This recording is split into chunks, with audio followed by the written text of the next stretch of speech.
second movement, Beethoven especially is known for his adagios, which are slow movements, although the andantes are equally as beautiful, but there's a very special Beethoven slow movements which are long and profound, really profound. Also, always with repetition. So really the themes will always come back, either have with variation, or in the piano part instead of the violin, or an octave higher, or developed. For instance, the fourth sonata that you hear tonight is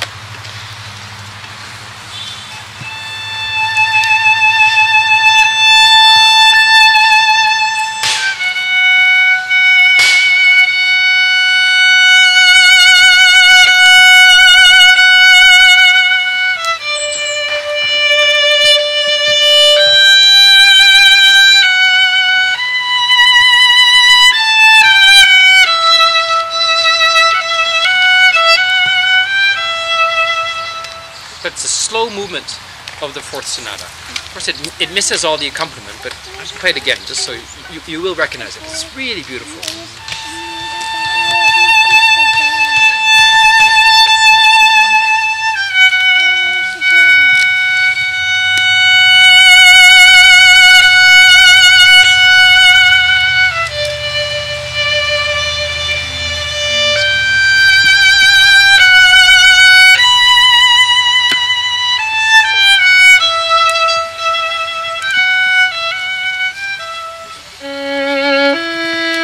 If you knew it, you could sing it, and I'll accompany you.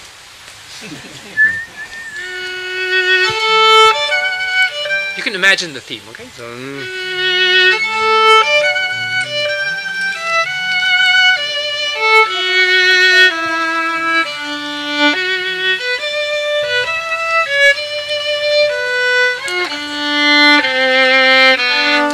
etc. And that's the accompaniment that the piano has. The first time. It's actually really neat to read off the score of the piano part, because it's as if it were a trio. There's the left hand, there's the right hand, and there's the violin. And I can't obviously play her left hand. I can't play the lower notes. So what I'll do is I'll have the melody, she'll have the accompaniment of this, and then she'll have the harmony in the left hand. And then when she has the melody, I play the accompaniment, and she plays the melody up there. So really, when you're at the concert, also follow the theme, and you'll see how different that sounds on the piano. And she can't sustain it, but I say she because she's my pianist. That's the fourth sonata. The seventh sonata tonight is one of the most dramatic of all the sonatas. Written also at a difficult transition period of his life, where Beethoven had to come to terms with the fact that he didn't hear, and that he was losing his hearing, which one could imagine is awful for a composer, especially of his stature. He's also not hearing. It's nice. You know, I think classical music, if it has that effect, it's fine. I play opera so many times, and I know there's always a regular time in Wagner operas. If I'm listening, I phase out. And I think if you can sleep during a Wagner opera, it's great. Don't put that on camera.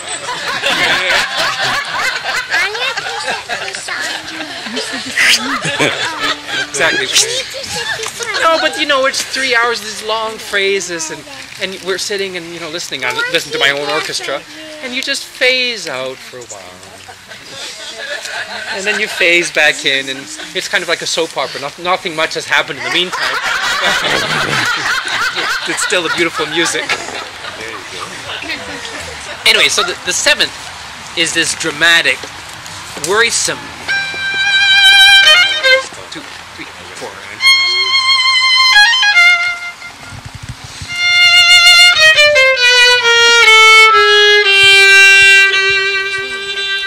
That was the piano part, and the violin.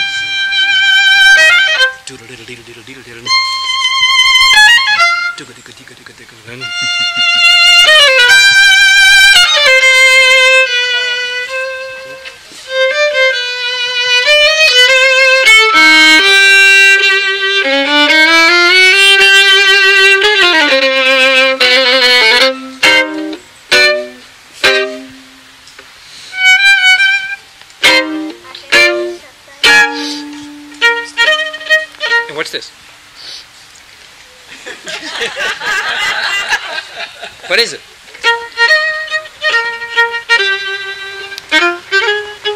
It's not the first theme, so it's the second. There. And isn't it contrasting with all the worries of the world, and now we're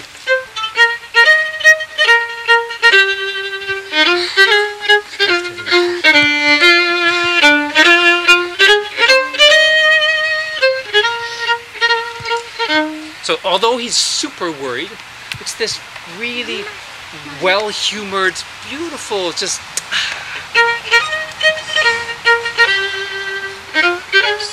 I'm going off to Hornby Island.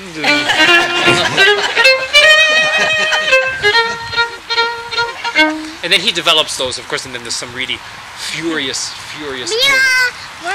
Then, it being a bigger sonata, everything is a little bit stretched out. Let me think what the closing theme is. Ah, yeah.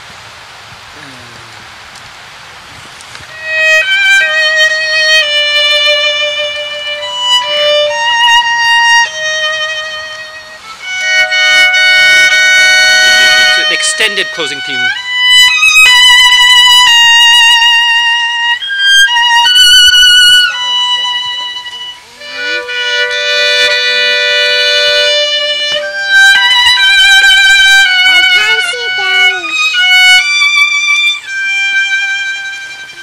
And now development.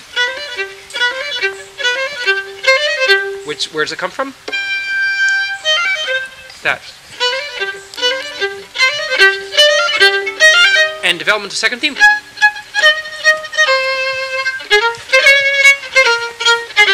Yeah.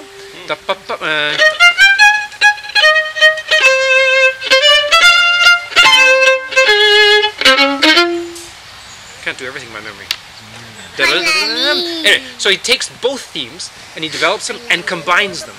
So if you actually read a book and as a score as a book, you see how he's reducing that one, taking this element, 2 notes of one, mixing it in with the other, adding the first theme, adding the long notes in the piano part to the short notes, putting them violent instead of going to Hornby Island as he did in the first one, or making it in a major key instead of the minor key. So all that is the elements that he has to make the music rich and to make it one big structure. In other words, everything is linked.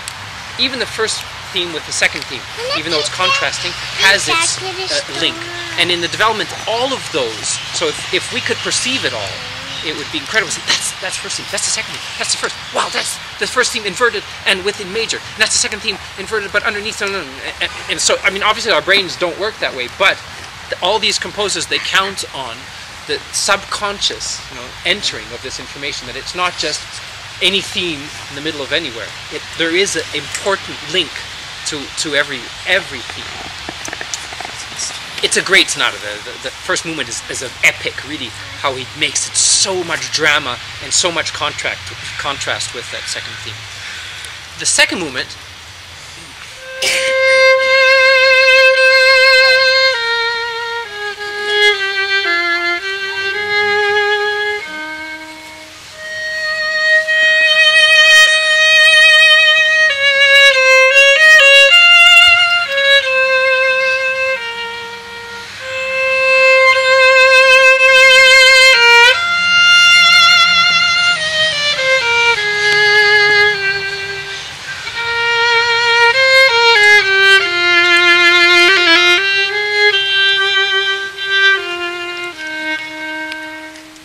one can imagine even that length of that theme already gives an idea of how long this movement will be. This is worth singing. Catherine, you can help us sing. I'll do it. So sing with me.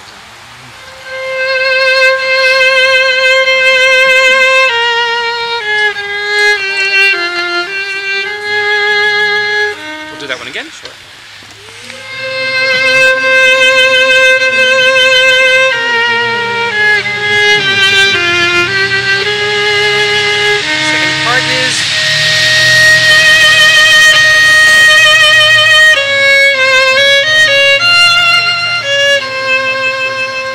Again.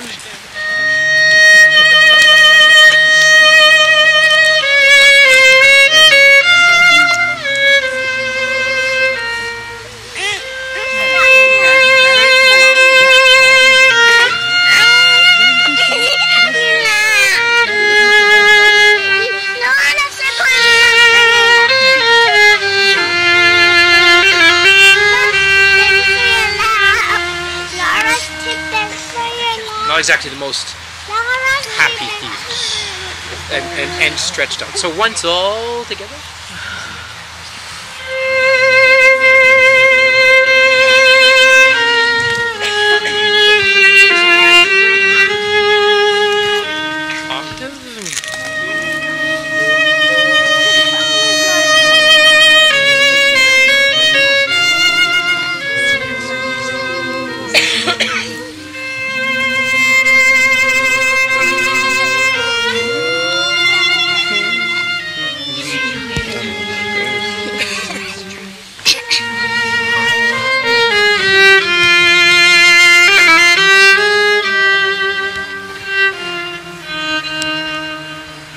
So the piano plays it first, I take it over. Piano develops it, I develop it. There's a new element, then the piano does it again, and I start doing variations. Then I take it, piano does variations. It's then interrupted by something completely new.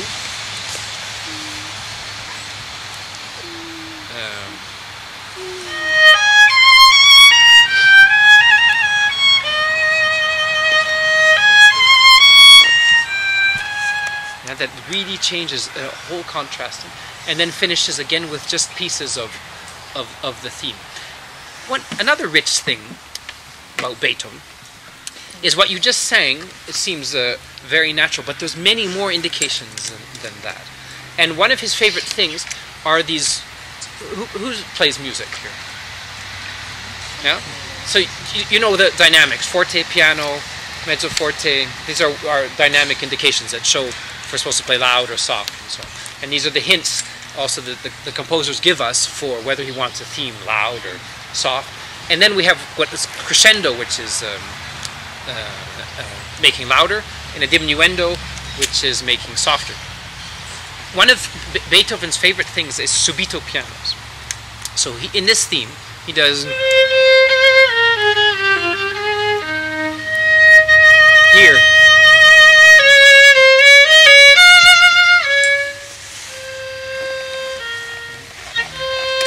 Often. So it always is a surprise.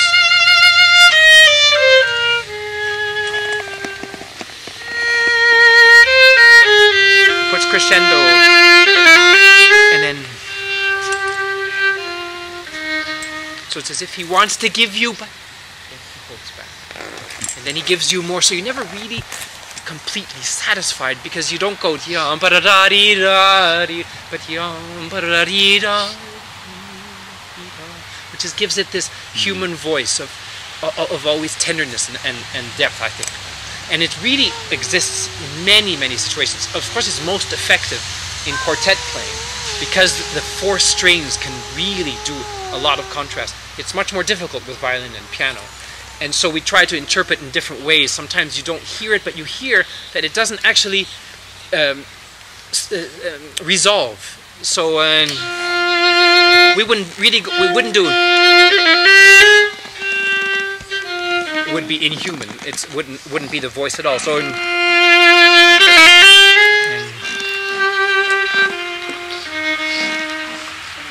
listen for them. They're all over in Beethoven. Always see crescendos, and then and he takes the bass out, or he takes the harmony out, or he takes the volume, or takes the texture, the thickness, fewer notes in the piano, different range of violin, and even one single theme he'll divide.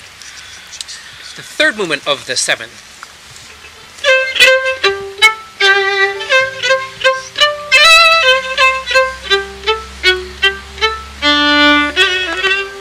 that is the seventh, isn't it? Yeah, good. I can't mix them up. So again, Beethoven, this little scherzo theme, nice character, very singable, just happy and a little bit again martial, but he plays with it again. So he puts accents in different notes. So that without the accents is.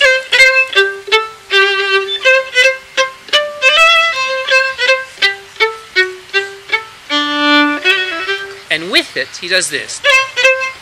Without.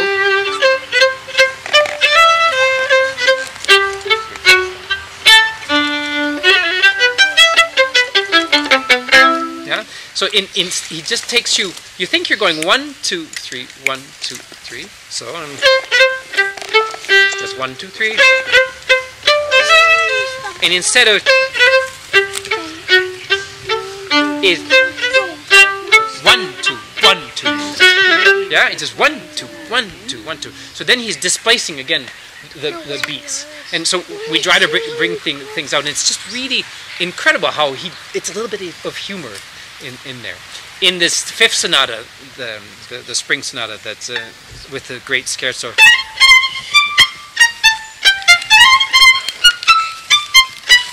You'd think it's so obvious, but with the piano part, it's actually in canon. So so he gets the piano, he starts it normally, and then the violin comes in afterwards, making it late, pulling it back. It's just all these fascinating techniques and the imagination that you'll see in 10 sonatas that you never, it's the same technique, never the same, never get bored. And the last movement, this dramatic, I need the piano part though. Yeah.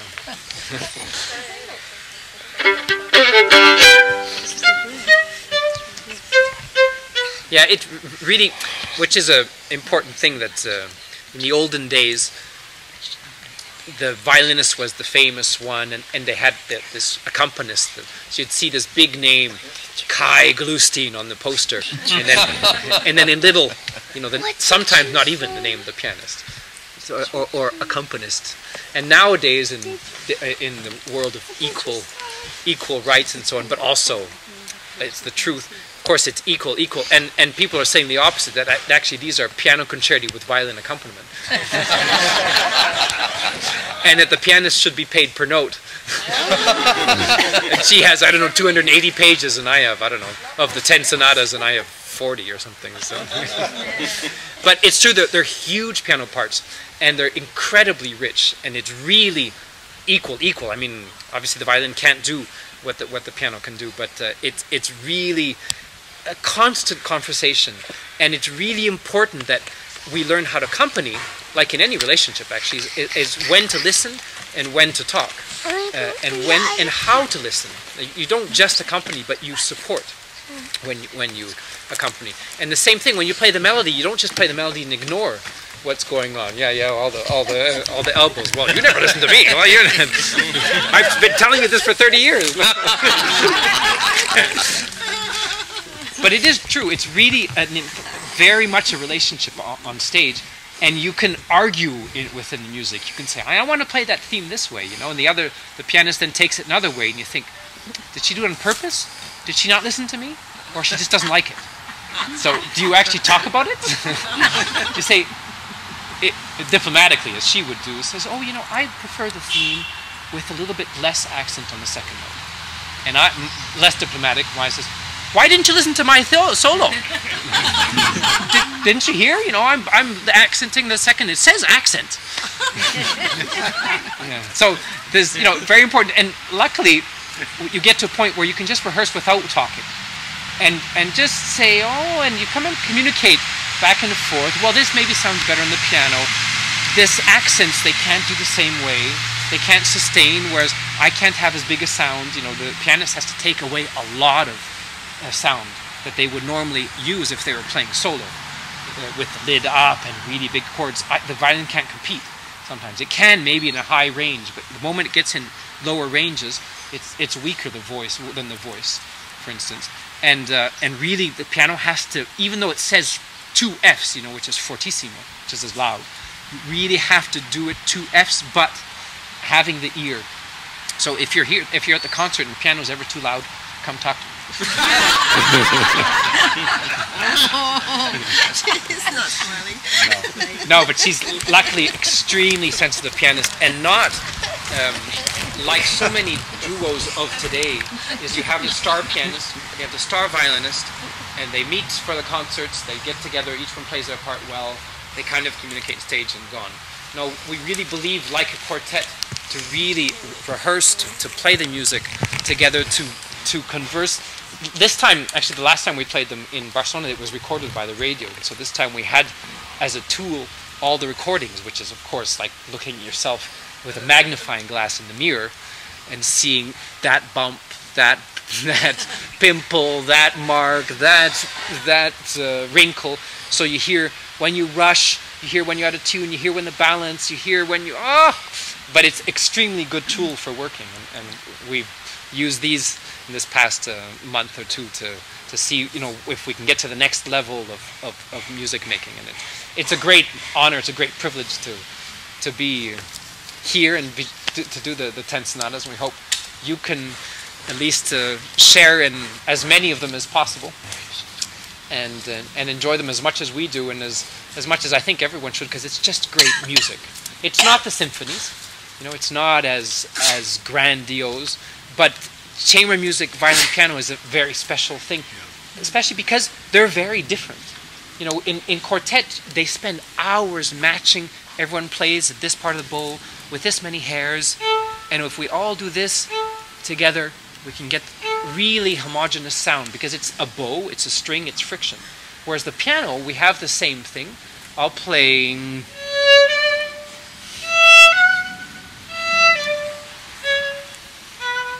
which it can be very violinistic, and that sounds completely different on the piano. She has chords. She can't do as a dolce as this, because they're hammers. So I shouldn't do too much dolce to compensate, otherwise it'll sound too different. So there's all this to play with, all this to contrast and to work with. So hopefully you'll all come and enjoy the concerts as much as we do. And thanks for being here today. I hope I didn't talk too much. Equal time.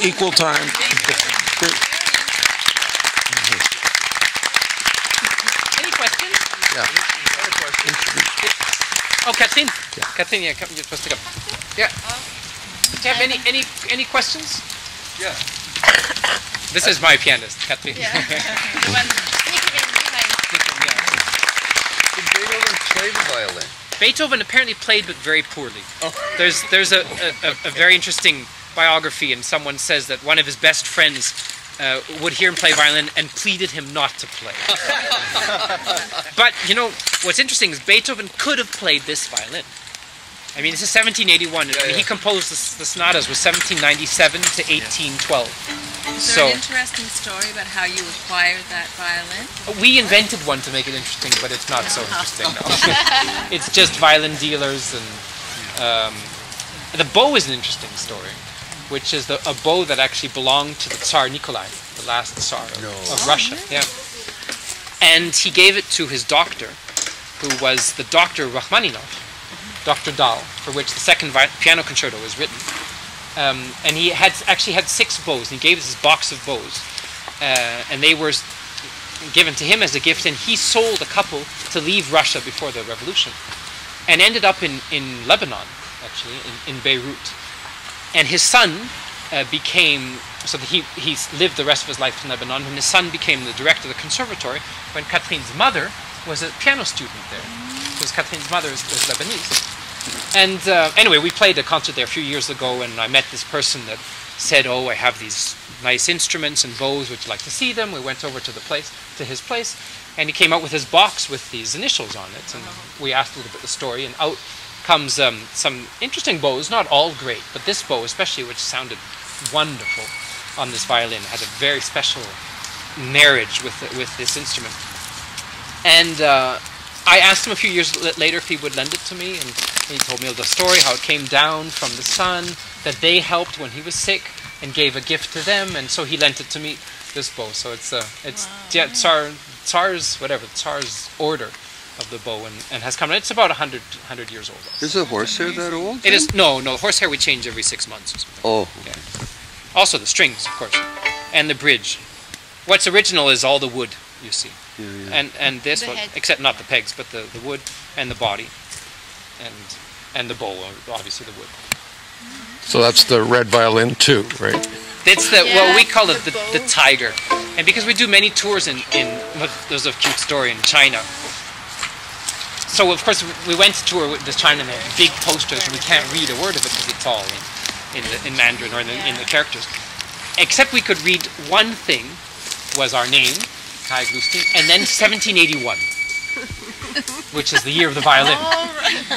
And we thought, what is this story? So they sold this tour on the fact that I'm traveling with this incredible violin that goes from 1781, which is an incredible violin. And it is worth a lot of money, these violins, but not as much as they thought. So one of the second last concert, there was an interview with a translator, in fact, our agent. And he's asking us these questions about where we come from and so on. And then the camera goes on the violin. And so he says, so is it true that it's worth $35 million? And I didn't know what to say. I said, no. And the agent looked at me. And so I think the tour had been sold on, on this whole Kai playing with his $35 million violin. And I said, where does this number come from? And he said, and all of a sudden the camera, kind of phases off, and violin goes hiding. And I said, no. He said, well, what's it worth? I said, well, it's probably about $1 million now. The violin like this. He says, only? I said, what do you mean only? Anyway, so he had Googled Guadagnini or something, whatever, and come up with probably 35 million yen or 35 million francs or I don't know what, and so it became this drama that it's only worth $1 million. Anyway, so we called it the tiger in China, but just for the back because we just think it has a tiger color. Was Beethoven's piano the same as he would now play on? No, it was completely different. And so this is also the challenge, playing those sonatas with kind of instrument was the same. The violin was more or less the same. The piano was completely different. The power was much less powerful and less heavy. The action was less heavy, and in a way it has less low register and more singing higher register. So actually the balance, of what Beethoven would have played the piano and what, for example, he would have played on our modern instrument would be completely different. So this is really hard because you really have to control it even more because of this sound difference. I think the older instrument would match better the violin. Right.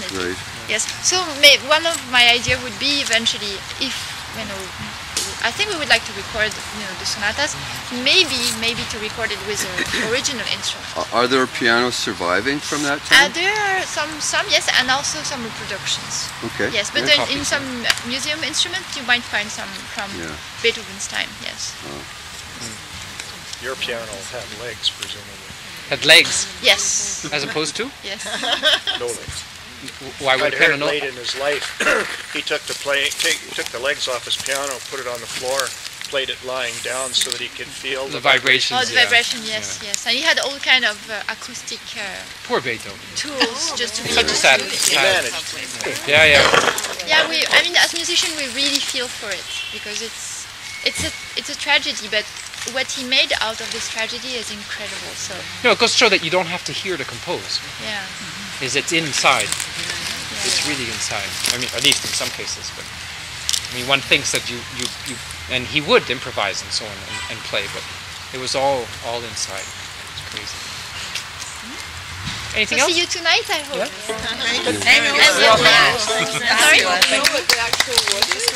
The wood. Of the what? The violin? Maple and I always forget. It's different. Maple, I don't know. And this is Pernambuco. The Pernambuco. Is that a tropical? It is. But they come from the forest north of Cremona. Right. Right. They used to dry for 20 years apparently. Before using. So where did you guys study? I studied in the States and then in Europe. Paris and Rome and Geneva. And where did you meet? In Paris. Oh yeah. Yes. Great place to meet. Yeah. It's not bad. Are you originally from Canada? Or? I'm from Calgary originally. I've been in Europe now for 20-something years. It's a great place to live. Barcelona is brilliant. But so is this part of the world. Oh, it's so gorgeous here. Yes, exactly. Absolutely. Different, but it's gorgeous. Well, are you playing? You're playing Thursday and Friday too. We're playing tonight, Thursday, and Friday. Yeah, I'll probably catch the late sonatas. Oh, well, they're mixed. We mix them. Oh, you're mixing Yeah, them up. yeah. 147 is tonight. 25810 is tomorrow. And 369 And 369 on is Friday. When's the spring? Tomorrow night? tomorrow. Tomorrow night.